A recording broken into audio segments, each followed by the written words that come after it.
अरे सुष्मिता, मेरी बेटी सौम्या कहाँ है? अरे अभी बुलाती हूँ मैं सौम्या को। सौम्या। उतने में सौम्या अपने पिता के पास आती है। क्या हुआ पिताजी?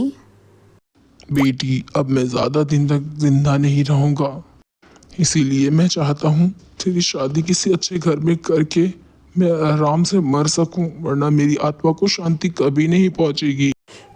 पिताजी आप ऐसी बात मत करिए। तुझे मैंने एक काम सौंपा था, वो भी तू आज तक नहीं कर सकी। अरे मोहल्ले में कितने सारे लफंगे लड़के हैं, किसी के भी साथ इसे फंसा दे, उसके बाद इसके बाप को इसकी काली करतूत बताकर उसे लफंगे के साथ इसे विदा कर दूंगी और इसी तरह से तुझे इस घर की रानी बना दूंगी। मोहल्ले में कोई भी लड़का इससे प्यार कैसे करेगा जब आपकी बेटी किसी को नज़र उठा के देखते भी नहीं है। अरे कोई तो होगा। हाँ माँ, एक लड़का तो है, सौम्या से बेइंतहा प्यार करता है, लेकिन वो तो बेहद अमीर घर से है ना। और तुमने तो कहा था कि मुझे एक लफंगे लड़के के साथ सौम्या का चक्कर चलवाना है। अरे छोड़, तुझसे नहीं हो पाएगा ये सब। वही अमीर लड़के से इसको फंसा कर इस घर से कैसे भी करके इसे विदा कर दूँ बस। और जैसे तैसे सौम्या की सौतेली माँ इस घर से उसे विदा कर उसके ससुराल भेज ही देती है। अरे सुनती हो? हाँ, आपने बुलाया? अरे मैं कह रहा था, बेटी को रस्म के मुताबिक उससे मिलने चली जाती। मेरे अंदर तो हिम्मत ताकत नहीं है जो मैं अपनी बेटी से मिलने जा सकूं। ये पुट्ठा है ना, मरते मरते भी सौम्या को भूलता नहीं है। ये कब छुटकारा मिलेगा मुझे इस सौम्या से? अरे क्या सोचने लगी? अरे नहीं नहीं, मैंने तो आपके कहने से पहले ही सारी तैयारियां कर ली है, बस हम निकलने ही वाले हैं। समय मेरी तरफ से तुम्हारे लिए डायमंड का नेकलेस। बुरा नहीं मानना, ये डिज़ाइन थोड़ी हल्की सी है, बस 1 करोड़ की ही है, पर मुझे बहुत ज़्यादा पसंद आ गई थी, इसलिए मैंने ले लिया। वैसे मैंने तिजोरी में काफ़ी सारे पैसे रख रखे हैं तुम्हारे लिए, तुम्हें जो दिल चाहे तुम वो ले सकती हो, जाकर शॉपिंग कर सकती हो, तुम्हें किसी चीज़ की रोक टोक नहीं है यहाँ पर।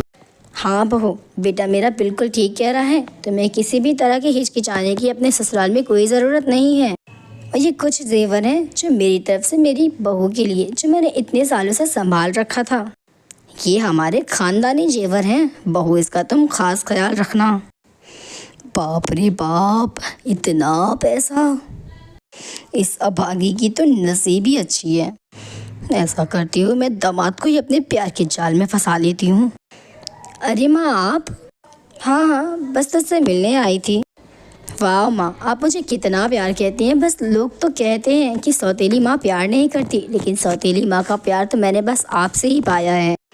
सौम्या इस बात से अनजान होकर अपनी माँ की खूब खातिरदारी करती है कि उसकी माँ उसके ही पति को छीनने के इरादे से यहाँ पर रहना चाह रही है।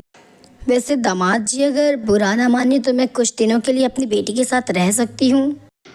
अरे नहीं, इसमें बुरा मानने की कौन सी वाली बात है, आप मेरी माँ जैसी हैं। आधी रात को सौम्या की सौतेली माँ अपने ही दामाद पर डोरे डालने के लिए निकल जाती है। दामाद जी, उठिए ना दामाद जी। अरे आप इतने वक्त? अरे आवाज़ मत करो, पहले बाहर चलो, मुझे तुमसे कुछ ज़रूरी बात करनी है। दामाद जी, मुझे आपसे प्यार हो गया है, पहली नज़र वाला प्यार, और मैं अपनी पूरी ज़िंदगी तुम्हारे ही साथ बिताना चाहती हूँ। मुझे उससे कोई एतराज़ नहीं है कि आप पहले से शादीशुदा हैं। मैं आपसे शादी करना चाहती हूँ, इसीलिए मेरी बेटी को डिवोर्स दे दो और मुझसे शादी कर लो। अरे ये आप क्या कह रही हैं? आप होश में तो हैं? आपने मुझे समझ क्या रखा है? मैं अपनी पत्नी को तुम्हारी जैसी औरतों के लिए छोड़ दूंगा? मैं इतना गैर गुजरा नहीं हूँ। और तुम्हारी हिम्मत कैसे हुई? तुम तो मेरी इज्जत के लायक भी नहीं हो। तुम अभी और इसी वक्त मेरे घर से दफा हो जाओ। सौम्या के पति की तेज़ आवाज़ के कारण घर वाले जाग जाते हैं। इन सारी बातों के बारे में बाकी घर वालों को भी पता चल ही जाता है।